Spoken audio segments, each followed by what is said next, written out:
aposenta, mulher com 30 aposenta. É artigo 201 da Constituição Federal. Bom, vai aposentar com valores de fator previdenciário, então valores baixos. E eu continuei trabalhando na prefeitura, porque já aposentaram e continuaram trabalhando, porque eu fiquei sabendo, não demite porque não quer pagar os 40% do FGTS. Sempre esse tal do FGTS entrando aí, né? Por quê? Porque na hora que aposenta pode sacar, tem essas vantagens, não é isso? Ou se extinguir, passar de CLT para estatutário depois de 3 anos pode pegar o bereré que está lá guardado. Então tem essas questões lá do FGTS. Bom, mas com relação a isso, ele continuou trabalhando na prefeitura. Sorte dele se a prefeitura criar regime estatutário. Por quê? Porque se ela converter o cargo que ele está ocupando hoje de emprego, o emprego dele em cargo público, ele vai ter a aposentadoria do INSS, que é pequenininha, mas vai ter, e quando ele completar 65 anos, homem, e 60 mulher, ele pode pedir a aposentadoria proporcional.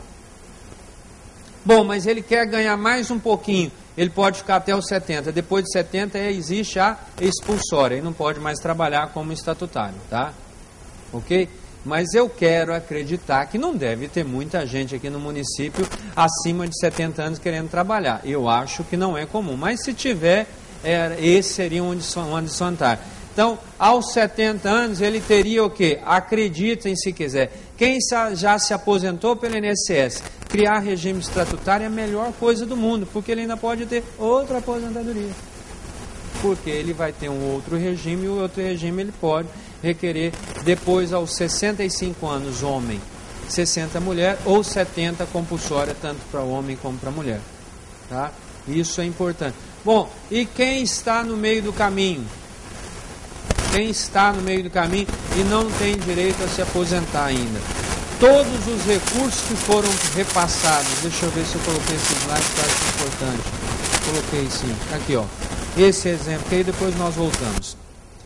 Todos os recursos que foram passados pela prefeitura para o INSS durante todo o período da aposentadoria, da contribuição desse servidor, será depois contado quando o município aposentar esse servidor, ele vai ter direito a cobrar do INSS essa cota que o município passou para o INSS. Isso é por qual lei? Pela lei 9796 de 99, que é a lei da compensação previdenciária. Imagine que uma procuradora municipal, 55 anos de idade, 30 de contribuição, mas dos 30, 15 foram no município de Guarujá recolhendo para o INSS. E o salário dela é de R$4.000. Como que seria? O INSS vai pagar sobre o qual ela contribuiu, vamos imaginar que foi R$2.000, limitado a R$3.600. A INSS todo mês pode passar R$1.000 para o Instituto de Guarujá para fazer frente a esse benefício. Se aqui fosse 3.600, seria 1.800, mas o máximo que o município poderia receber do INSS seria 3.689 perpétuo do regime. Mas todo mês o município receberia recursos decorrentes dessa aposentadoria para não desequilibrar o sistema. Lembrando que, claro, vai sempre desequilibrar se os salários aqui forem maiores. Quanto maior for o salário, maior é o subsídio que a sociedade dá àquele aposentado, tá? Por quê? Por que os regimes próprios têm tantos, vamos dizer, necessidade de financiamento ou déficit? Vamos falar que vários de vocês escutam que a União está faltando 51 bilhões de reais. Acreditem, até 1998, só para dar um exemplo, na minha categoria, que pode ser qualquer categoria, mas de servidor público, eu poderia passar 33 anos da minha vida recolhendo como autônomo no INSS, porque eu sou advogado, era engenheiro e sou advogado também. Hein? Quanto que um advogado, um profissional liberal recolhe para o INSS se ele tem que recolher espontaneamente pelo INSS? Quanto? Se vocês procurarem, as pessoas que ganham dinheiro no Brasil acham, está melhorando muito, mas eles acham que o INSS não é o melhor sistema, então o que acontece? Recolhe sobre um salário. Eles passavam a vida inteira recolhendo sobre um salário, os bons advogados, por exemplo. Aí o que eles faziam? Qualquer categoria profissional, quando estavam perto de aposentar, já sabiam da regra, tinham assistido essa palestra, que sabiam da regra de aposentadoria de servidor público, fazia concurso público, trabalhava 2 anos no Estado, ou na Prefeitura, ou na União, 2 anos que era o tempo do estágio probatório até 1998, não é isso? E aposentava com quanto? Se o salário dele fosse de 15 mil, ela aposentava com 15. E passou a vida inteira, 33 anos da vida dele, recolhendo para ter uma aposentadoria de um salário mínimo. Entenderam como que quebra o sistema? Isso. Imagine. E ele ainda tem a coragem, eu tenho certeza, se ele estivesse aqui na palestra, falar, e a contribuição inativa é uma injustiça. Eu tenho certeza que ele ainda tinha a cara de pau de falar isso.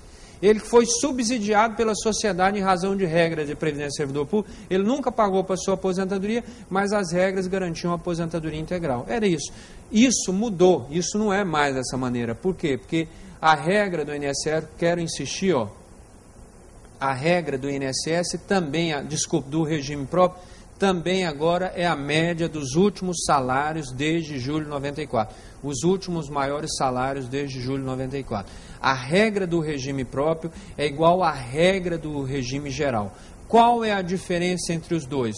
O regime próprio tem idade, mas não tem limite de contribuição de teto remuneratório. O INSS não tem idade, mas tem o teto remuneratório que é R$ 3.689,66. Isso faz a diferença, com certeza. Bom, o que mais que a gente pode falar ainda, que eu estava comentando de servidor público? Desculpe, voltando. O servidor que não tivesse ainda direito implementado, ele passaria a aposentar pelo regime próprio, e aí o que aconteceria? Reflitam qual que seria a dificuldade. Eu com 35 anos eu poderia aposentar no INSS se fosse homem? Sim, mas teria o fator previdenciário.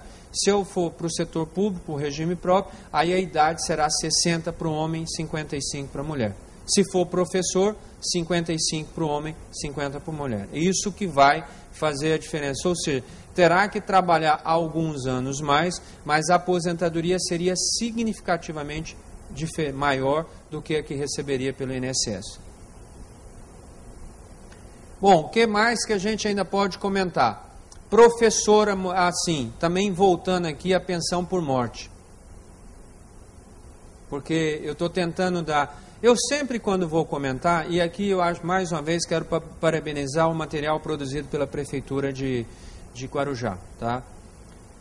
O regime próprio tem os mesmos benefícios do regime geral. Então, quando eu vi aqui falando, salário maternidade, auxílio doença, pensão, aposentadoria por invalidez, aposentadoria por idade, salário maternidade, já comentei, salário família, todos os benefícios que tem no regime geral, tem no regime próprio. Todos.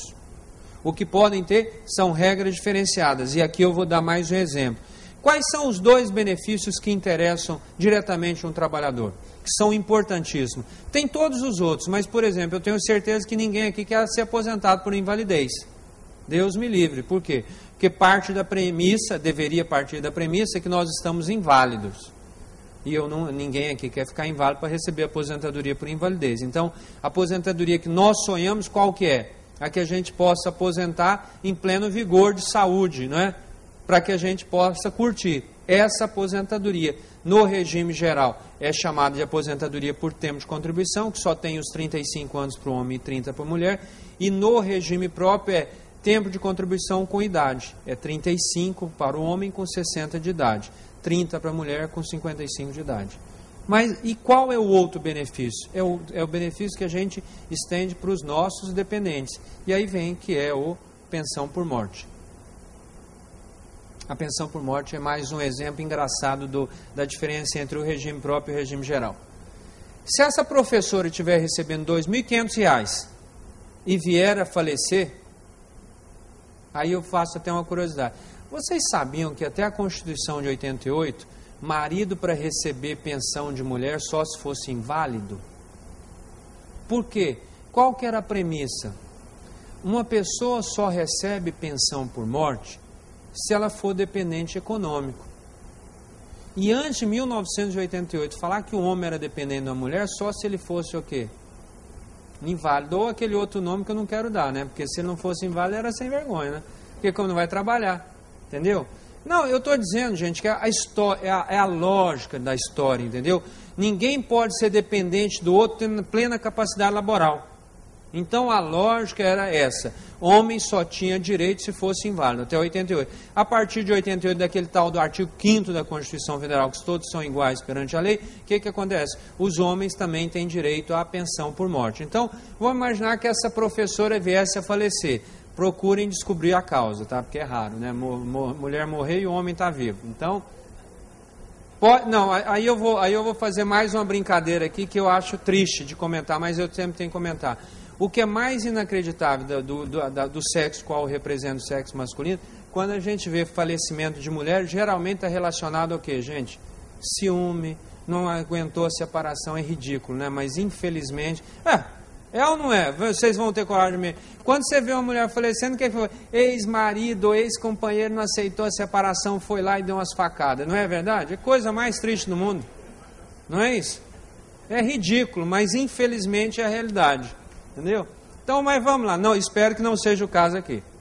Tá? Aí ela veio a falecer. O benefício, a remuneração dela era R$ 2.500. No INSS...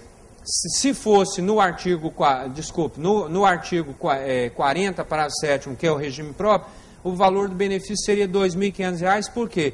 Porque a pensão por morte no INSS, quando o servidor está em atividade, é o valor do salário, último salário, sem qualquer média. No INSS é o valor da média, tá? Desculpe. É o valor da média. Bom, agora imagine se esse servidor ganhasse R$ 10.000. Se ele falecer no INSS, é média mais fator previdenciário. Se ele falecer como servidor público, o valor vai ser de R$ 8.166. Por quê? Porque no INSS, no regime próprio, não tem teto. Aí seria, do valor até o teto do regime geral é 100%, no QCD é 30%. Então, até 3.689 é valor integral. E o valor que sobrar para 10 mil, coloca um redutor de 30%. Na realidade, a aposentadoria, a pensão por morte passaria a ser de 8.106. Por isso, gente, que os servidores públicos no Brasil, que têm média salarial maior, nem admitem a hipótese de falar de regime geral. Nem admite a hipótese. E o que eu imagino que vocês, eu sei que mudança é sempre uma dúvida, mas eu quero dizer para vocês que se eu tivesse aqui tendo que... Eu só digo uma coisa, eu não estou falando como seria, e aí eu tenho algumas... Vocês vão ver que ideologia acaba a gente tendo. Eu não estou aqui como representando Miriam Leitão, que geralmente se fosse falar da gente, ia falar que a gente nem deveria existir, né? Servidor público, como regra geral. Certo? Então não estou falando disso, eu estou falando, aqui é um servidor público que vai aposentar na regra de regime próprio. E eu diria, por que eu estou no regime próprio? Porque a Constituição Federal me garante uma regra muito mais vantajosa do que o regime geral. Muito mais vantajosa, indiscutivelmente. Se isso vai durar, não sei mais quanto tempo. Eu posso dizer que a atual presidente da República deixou bem claro que não tem reforma da Previdência. Então, nos próximos 4 anos, isso não vai mudar. Tá? Isso eu tenho certeza. Agora adiante, a Deus pertence, não tem jeito. Bom, agora eu vou dizer o que isso até agora eu mostrei para vocês. Agora eu vou mostrar para a Prefeitura. Eu acho que tem a obrigação de mostrar também para a Prefeitura o que pode acontecer. Se o regime é CLT, é 31 mais 8. Se for estatutário, é o que o cálculo atuarial determinar. Então vamos aqui. Eu peguei o valor que o município de Guarujá recolhe em média para o INSS. R$ 4.600.000. Certo?